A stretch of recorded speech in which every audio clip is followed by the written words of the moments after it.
Olá, pessoal. Aqui é Yuri Guilherme.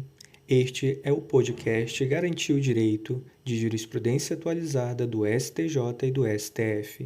Hoje será o informativo número 750 do STJ, completo e gratuito para você ouvir de forma rápida e objetiva. Bons estudos. Atenção Fazenda Pública, União, Estados, Municípios e Distrito Federal. A Fazenda Pública tem preferência, privilégio legal, em habilitar seu crédito no produto da arrematação. Por exemplo, a Justiça realiza leilão judicial para vender o bem do devedor.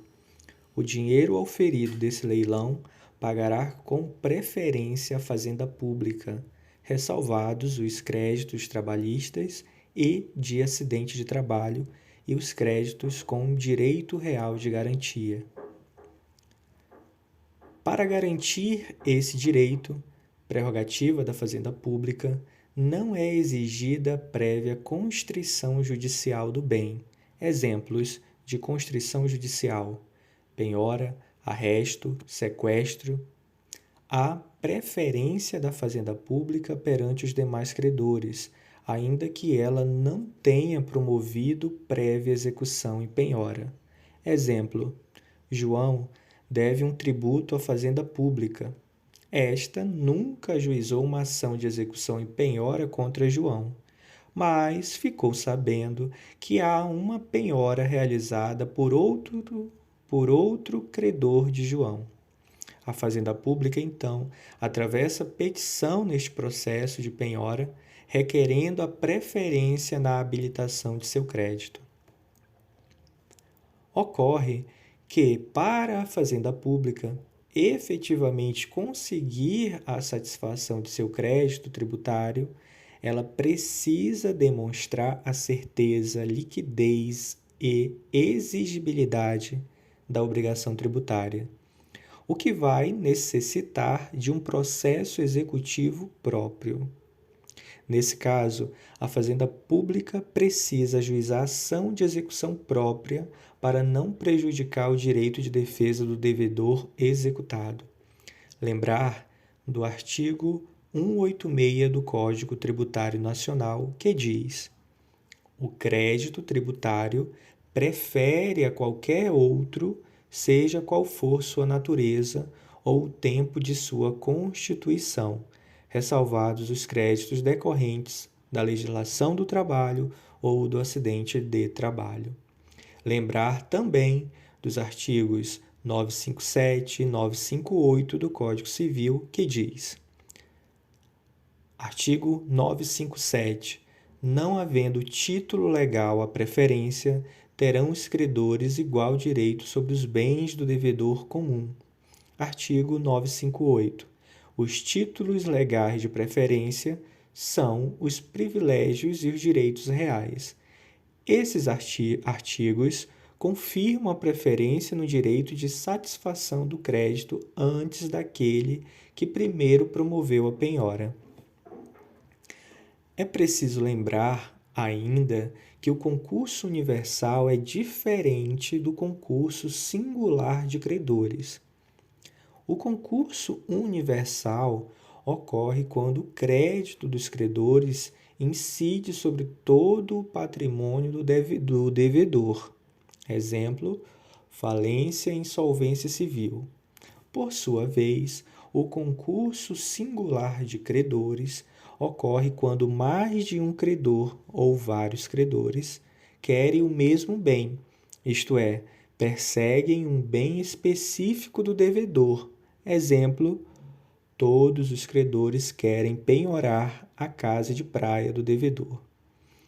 Explicando de outro modo, a Fazenda Pública terá direito garantido para reservar a totalidade de seu crédito tributário com preferência em relação aos demais credores, salvo os créditos trabalhistas, de acidente de trabalho e os créditos com direito real de garantia, mas só poderá transferir o valor para sua conta bancária se ficar comprovada em ação de execução por meio do título executivo, a certeza, a liquidez e a exigibilidade da obrigação.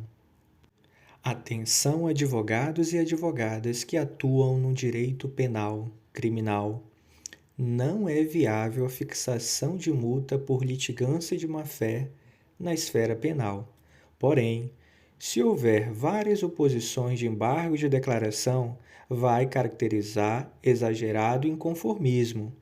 Vai caracterizar também abuso de direito, violação dos deveres de lealdade processual e comportamento ético no processo, desvirtuamento do princípio da ampla defesa, caráter protelatório e desrespeito ao poder judiciário.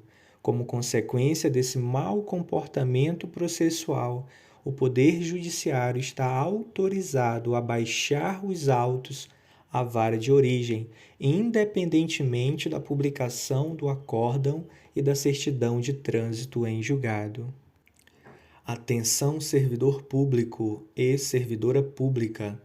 Se o ato administrativo não passa pelo crivo da análise, controle do Tribunal de Contas, o prazo decadencial de 5 anos, previsto no artigo 54 da Lei 9.784 de 1999, começa a transcorrer a partir da edição do ato administrativo.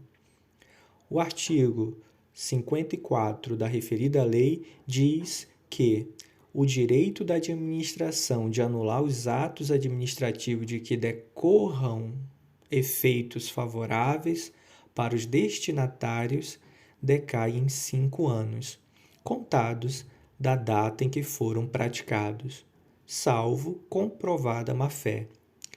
Um exemplo para facilitar sua compreensão. Maria, servidora pública, recebe uma vantagem salarial desde 1999. Em 2005, a administração pública editou um ato de revisão administrativa anulando a vantagem salarial da Maria. Porém, só fez a comunicação à servidora em 2018. Nesse caso, Maria continuará recebendo sua vantagem salarial. Isso porque a administração perdeu o prazo de 5 anos para anular o ato. O prazo de 5 anos começou a contar na data da edição da revisão administrativa, não da comunicação. Atenção, divorciado e divorciada, dependente do plano de saúde de servidores públicos. Você que se divorciou do servidor público, da servidora pública, pode continuar como dependente num plano de saúde dele ou dela, se ficar ajustado em acordo celebrado em ação de divórcio a continuidade do ex-cônjuge como dependente no plano de saúde restrito a servidores públicos. Assim, se você é servidor público e celebra acordo na ação de divórcio estabelecendo que seu ex-cônjuge vai continuar como seu dependente no plano de saúde, o Estado que administra esse plano de saúde fechado é obrigado a manter seu ex-cônjuge no plano de saúde. Não precisa da anuência do Estado. Atenção, associação civil que defende direitos humanos.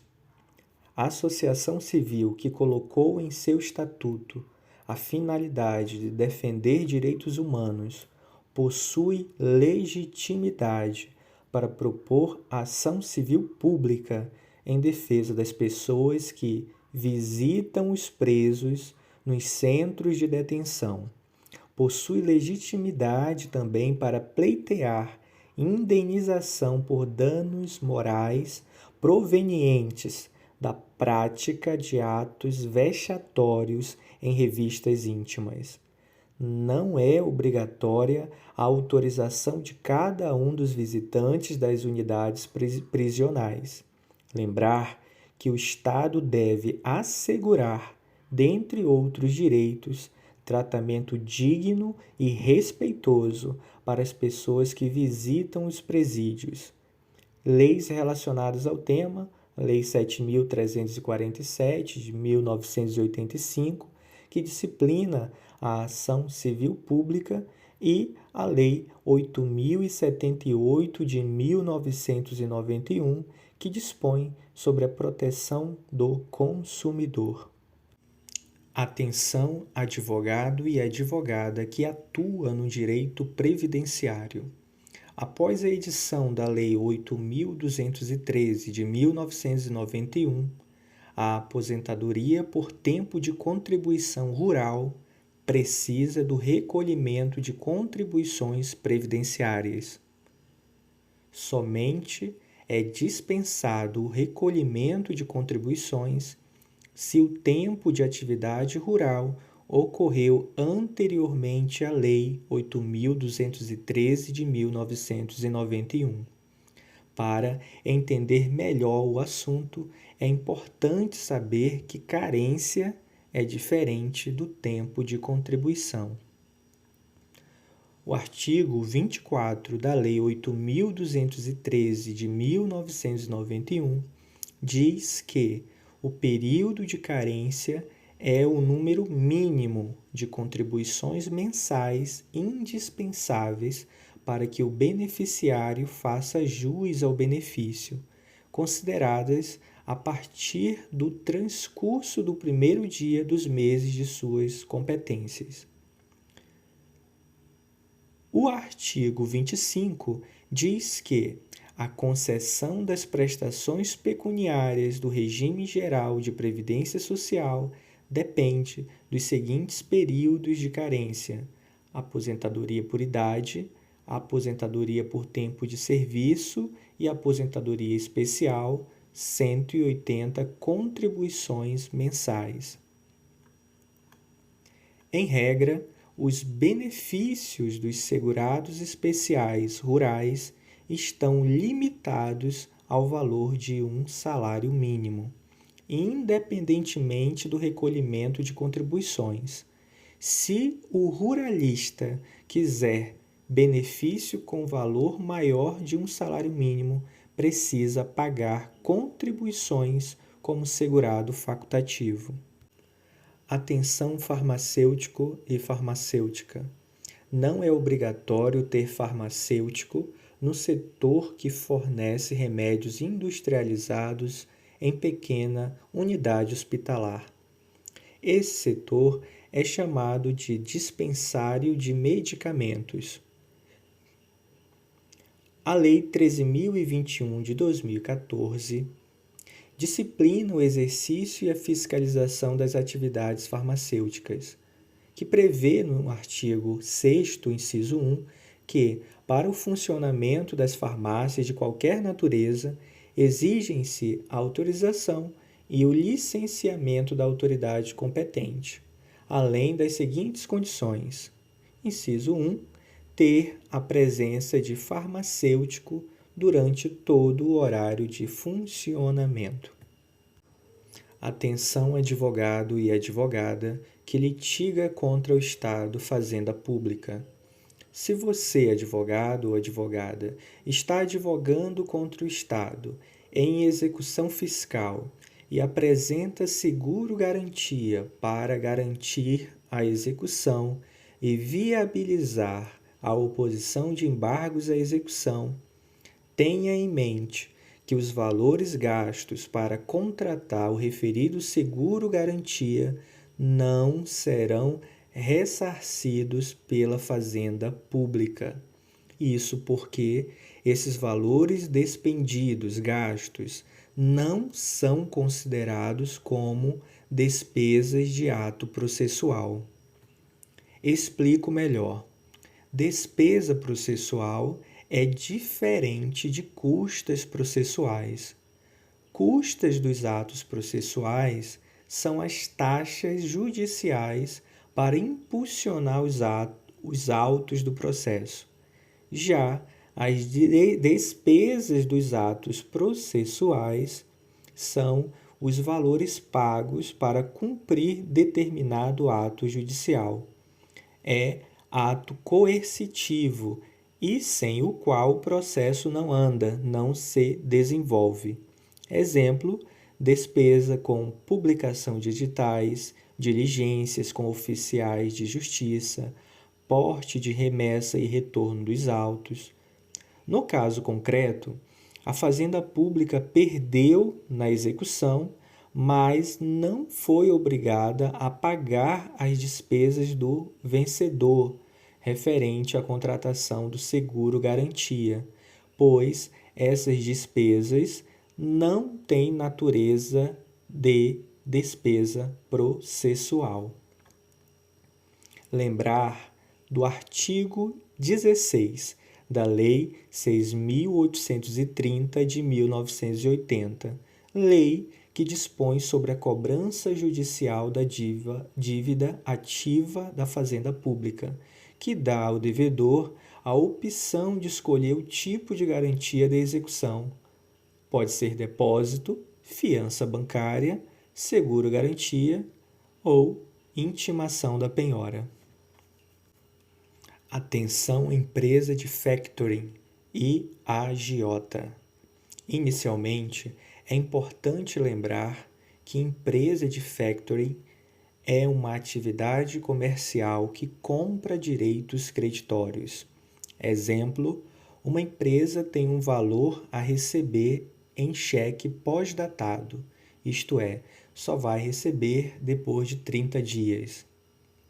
Mas ela necessita desse dinheiro antes do prazo para capital de giro, fomento mercantil. Então, essa empresa decide vender seu cheque pós-datado para outra empresa chamada factoring. Esta, por sua vez, vai comprar à vista com taxas de juros o título de crédito, o cheque pós-datado, e vai aguardar o prazo de 30 dias para receber o valor do cheque pós-datado. A empresa factoring paga antecipadamente os títulos de crédito de outra empresa. Agora sim, atenção empresa de factoring, você pode realizar empréstimo. Esse tipo de empréstimo é chamado de mútuo feneratício. Para que seja garantido esse direito, você, empresa de factoring, precisa garantir a taxa de juros legal. A empresa de factoring não é instituição financeira, não é banco, mas ela pode emprestar dinheiro para particulares, desde que respeite os juros legais. Nem toda empresa que empresta dinheiro para particulares é instituição bancária. Para definir se determinada empresa é banco, é preciso analisar seu regime jurídico relacionado aos juros e à capitalização. Por exemplo, a verdadeira instituição bancária não está limitada aos juros remuneratórios da Lei de Usura, Decreto número 22.626 de 1933, podendo pactuar taxa superior a 12% ao ano, súmula 596 do STF, e capitalizar juros em período inferior a um ano, desde que tenha previsão no contrato, súmula 541 do STJ. Podemos dizer que isso é um direito apenas dos bancos. No caso concreto, a empresa de factoring, quando dá empréstimo a particulares, não é instituição bancária, logo, não tem o direito de estipular taxa de juros superior a 12% ao ano. Empresa de factoring está limitada à lei de usura e às regras do Código Civil. Se desrespeitar a regra, pode configurar crime nos termos do Decreto número 22.626 de 1933, Lei de Usura. Lembrar que a agiotagem é crime nos termos da Lei número 1521, de 26 de dezembro de 1951, que dispõe sobre crimes contra a economia popular. Ou seja, é proibido dar empréstimo cobrando juros e outros tipos de taxas superiores aos limites legais ou abusar da situação de necessidade da pessoa para obter lucro excessivo. Atenção, autoras e autores de direitos autorais. Não é plágio o novo formato gráfico criado a partir de sua ideia não registrada como desenho industrial no INPE. Explico. Se você quer proteger seus desenhos industriais contra plágio e quer ter direito de exclusividade sobre eles, é preciso registrar seus desenhos industriais no órgão público, autarquia federal, chamado INPE, Instituto Nacional de Propriedade Industrial. Assim, não é suficiente para a referida proteção o mero registro em cartório de títulos e documentos. Lembrar que a proteção de obras autorais é diferente de obras utilitárias. A obra autoral é capaz de satisfazer o interesse estético. Exemplo: Fernanda criou um esboço e descrição de um site para aproximar anunciantes, fornecedores e consumidores. Já as obras utilitárias têm utilidade material direta, podemos dizer que visa praticidade. Exemplo: Bruno gostou da ideia da Fernanda e decidiu dar praticidade ao site, isto é, criou um formato gráfico que gera conexão ágil e facilitada entre internautas, fornecedores, anunciantes e consumidores. Fernanda alegou na justiça que foi plagiada por Bruno. O STJ não deu razão a Fernanda, pois a criação de Bruno não se enquadra no direito autoral, mas sim no âmbito de desenho industrial protegido pelo INPE, no qual Fernanda não fez registro. Para reforçar o entendimento do assunto aqui tratado, lembrar que as obras de produção intelectual são protegidas pelo direito autoral. Por sua vez, as obras utilitárias são protegidas pelo direito de propriedade industrial, Lei número 9.610 de 1998, artigo 8º. Sobre esse assunto, o STJ citou a doutrina que explica que a ideia pode ser sempre utilizada por terceiros, uma vez que, abro aspas, a todos é dado contar a mesma história, que sempre será contada de forma diferente, seguindo a personalidade de cada pessoa, e cada obra resultante terá proteção individual. Por isso, a ideia não pode ser apropriada, atenta contra o próprio desenvolvimento humano. Fecho aspas. Atenção, advogada e advogado que atua no ramo de previdência privada complementar. De início, apresento um exemplo de previdência privada complementar, a conhecer, Caixa de Previdência dos Funcionários do Banco do Brasil. Em regra, o valor das horas extras reconhecidas em reclamação trabalhista não integra o cálculo do benefício complementar de aposentadoria. Isso porque as horas extras possuem caráter transitório e não se integram definitivamente na remuneração do empregado.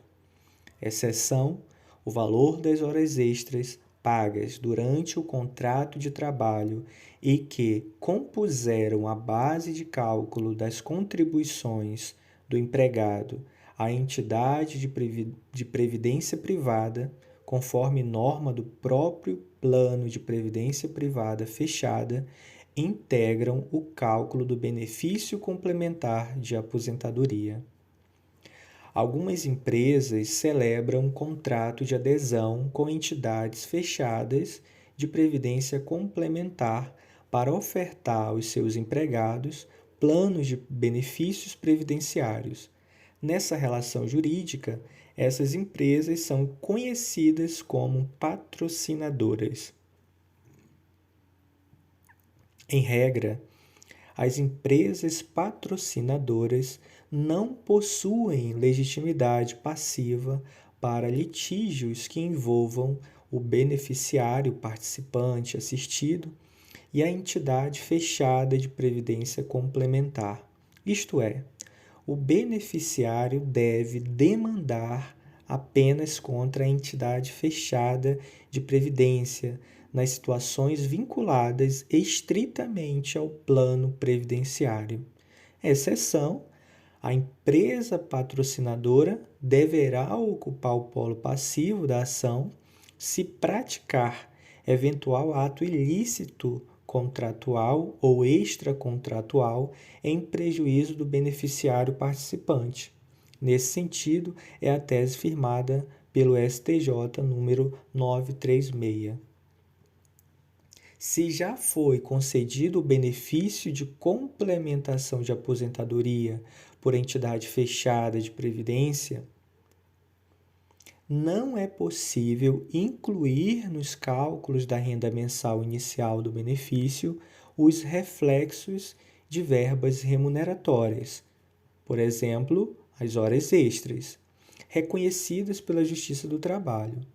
Lembrar do princípio do equilíbrio atuarial dos planos. Nesse caso, o prejudicado deverá buscar reparação por meio de ação judicial própria com a empresa patrocinadora. Essa ação deve ser ajuizada na Justiça do Trabalho, conforme entendimento do STJ na tese número 1021 e do STF na tese número 1166.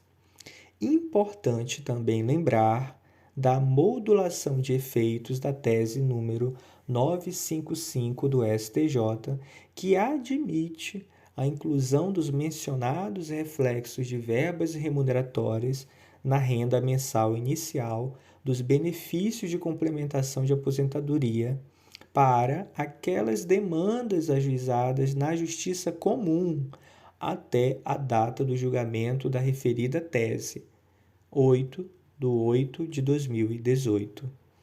Se a empresa patrocinadora, ex-empregador, for condenado a recompor a reserva matemática e não sendo possível a revisão da renda mensal inicial da aposentadoria complementar, o ente fechado de previdência complementar deve entregar o dinheiro referente à recomposição ao beneficiário participante.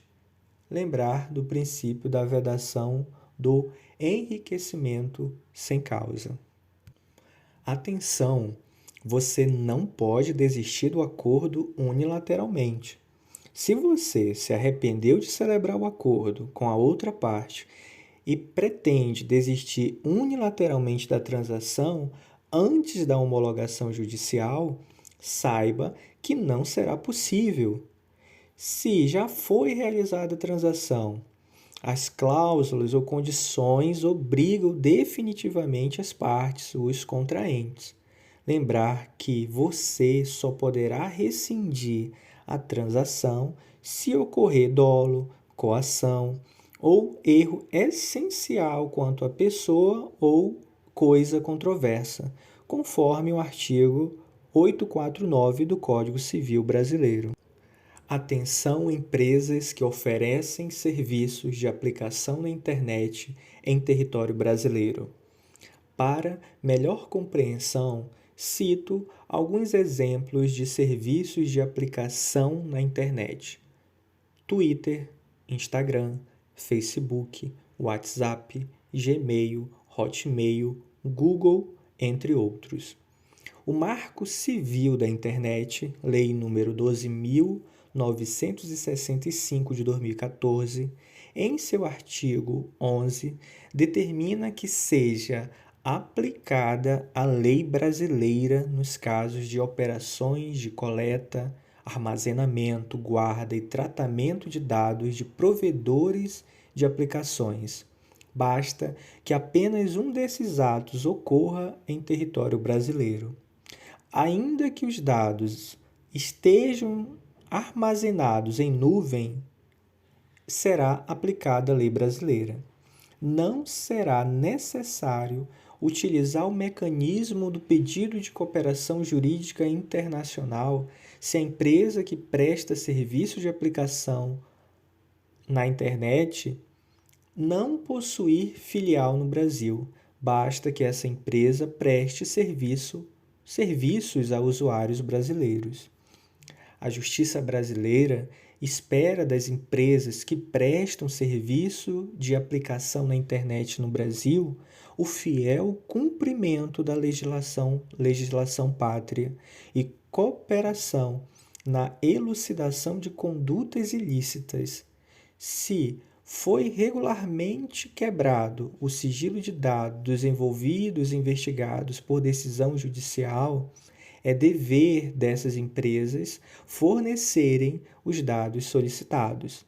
Exemplo: empresa sediada nos Estados Unidos que presta serviço de aplicação na internet no Brasil deve cumprir a lei e as decisões judiciais brasileiras e tem a obrigação de entregar os dados da quebra de sigilo telemático às autoridades judiciais brasileiras quando envolvam a prática de crime em território nacional. Atenção, investigado, investigada que possui vários registros policiais e infracionais e que utiliza sua posição religiosa para a prática de crime de violência sexual mediante fraude. Você não terá direito ao benefício processual do Acordo de Não Persecução Penal, sigla ANPP, ainda que você seja tecnicamente primário. Esses fatos demonstram que o investigado possui uma vida voltada para a criminalidade. Sendo assim, não preenche os requisitos subjetivos legais da medida necessária e suficiente para reprovação e prevenção do crime, nos termos do artigo 28-A do Código de Processo Penal. Lembrar que para se beneficiar do ANPP é necessário confessar a prática delitiva em fase policial. Lembrar também que o acordo de não persecução penal é de competência exclusiva do Ministério Público. Isso significa que o investigado não tem direito subjetivo ao referido benefício processual, ANPP, e o Poder Judiciário não pode obrigar o MP a ofertar o acordo de não persecução penal. Atenção, investigado, investigada, o mandado de busca e apreensão não precisa especificar detalhadamente quais documentos ou objetos devam ser coletados. Aquelas provas obtidas num mandado de busca e apreensão não discriminada expressamente no referido mandado, mas vinculadas à investigação, são válidas, lícitas. Isso porque a Justiça, quando expede o mandado de busca e apreensão, não tem como saber antecipadamente quais documentos ou objetos poderiam ser encontrados no local da diligência probatória que poderiam ter algum interesse para a apuração dos fatos. Exemplo, o mandado de busca e apreensão fez menção apenas a aparelhos celulares e equipamentos eletrônicos, mas nada falou sobre papéis e agendas. Nesse exemplo, as agendas e papéis podem também ser apreendidas. A especificação dos documentos e objetos só é possível após o cumprimento da diligência. Lembrar do artigo 243 do Código de Processo Penal, que disciplina os requisitos do mandado de busca e apreensão, dentre os quais não se encontra o detalhamento do que pode ou não pode ser arrecadado, coletado. Lembrar também do artigo 240 do Código de Processo Penal, que apresenta um rol exemplificativo para a busca e apreensão, a saber, artigo 240, a busca será domiciliar ou pessoal. Parágrafo 1º, proceder-se-á a busca domiciliar quando fundadas razões a autorizarem para a linha E, descobrir objetos necessários à prova de infração ou à defesa do réu. E a linha H, colher qualquer elemento de convicção. Atenção, autoridade policial. É nula a coleta compulsória de material orgânico não descartado de pessoas não condenadas definitivamente. O artigo 9º-A da Lei nº 7.210 de 1984, Lei de Execução Penal, LEP, prevê que o condenado por crime doloso praticado com violência grave contra a pessoa, bem como por crime contra a vida, contra a liberdade sexual ou por crime sexual contra vulnerável, será submetido obrigatoriamente à identificação do perfil genético mediante extração de DNA, por técnica adequada e indolor, por ocasião do ingresso no estabelecimento prisional. Esse tema está sendo discutido no STF, no recurso extraordinário número 973-837 de Minas Gerais, tema 905 do STF, que analisa a possibilidade do referido artigo violar direitos da personalidade e a prerrogativa de não se autoincriminar. Será nula a coleta compulsória de material orgânico e da inserção dos respectivos dados biológicos no Banco Nacional de Perfis Genéticos se não houver denúncia, sentença contra o investigado, não houver dúvida sobre a identificação do investigado, não houver vestígios do crime supostamente praticado pelo investigado, não houver comprovação de que a identificação genética do investigado é essencial para a investigação criminal, não se tratar de material biológico descartado. Exemplo, o cigarro que o suspeito fumou e descartou no lixo. Se a coleta dos dados orgânicos depender de intervenção no corpo do indivíduo de forma não consentida e se o investigado for primário. Importante lembrar que o STJ possui precedentes no sentido de que a extração de saliva de objetos descartados não representa método invasivo, agressivo da intimidade, pois não envolve violação ao corpo do indivíduo. Exemplo, a saliva foi recolhida de copos e talheres de plásticos utilizados e eliminados pelo indivíduo. Lembrar do Pacto de São José da Costa Rica, artigo 8º, incorporado à legislação brasileira pelo Decreto número 678 de 1992, que prevê como garantia de toda pessoa acusada que ninguém é obrigado a se autoincriminar e assegura ao acusado réu o direito a não depor contra si mesmo, nem declarar-se culpado. Lembrar também do direito a não se inculpar, previsto na Constituição Federal, no artigo 5º, inciso 63, segundo o qual o preso será informado de seus direitos, entre os quais o de permanecer calado. Ainda, o Código de Processo Penal, em seu artigo 186, dispõe sobre a possibilidade de o réu ficar em silêncio em seu interrogatório.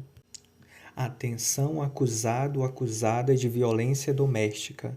Se o inquérito policial foi concluído sem indiciamento do acusado, as medidas protetivas em desfavor do acusado devem ser revogadas.